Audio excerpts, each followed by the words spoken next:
এই ভিডিওটা অনেকদিন আগেও আমি পোস্ট করেছিলাম। কিছু প্রবলেমের জন্য আমি ভিডিওটা ডিলিট করে দিতে বাধ্য হয়েছিলাম। তবে আমার মনে হলো যে ভিডিওটা আরেকবার পোস্ট করা উচিত, তাই আমি পোস্ট করছি। এটা আমার হেয়ার স্টাইলিং এর একটা মিনি ব্লগ ছিল। আমার টাইমিং ছিল 7টায়, কিন্তু যাকে আমার হেয়ার স্টাইলিং করে দেওয়ার কথা ছিল সে সাজতে সাজতেই বাজিয়ে দিল 8টা। আর একে তো তোমরা আগেও দেখেছো, ওর নাম ছিল শ্যাডো। ও কিন্তু একদমই চুপ করে বসে না, যখনই আমি যাই তখনই কোলে ওঠার জন্য একদম লাফালাফি শুরু করে দেয়। এই দেখো, এ সারাক্ষণ এরকমই করে যাচ্ছিল। হেয়ার স্টাইলিং এর মধ্যে আমি একে দেখবো নাকি আমি কাজ করব, কোনটা করব বুঝতেই পারছিলাম না।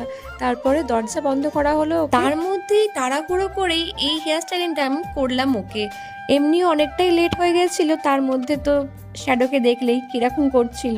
প্লিজ তোমরা সবাই জানিও আমাকে যে এই হেয়ার স্টাইলিংটা তোমাদের কেমন লেগেছে, আর ভালো লেগে থাকলে অবশ্যই আমার চ্যানেলটাকে সাবস্ক্রাইব করে দিও।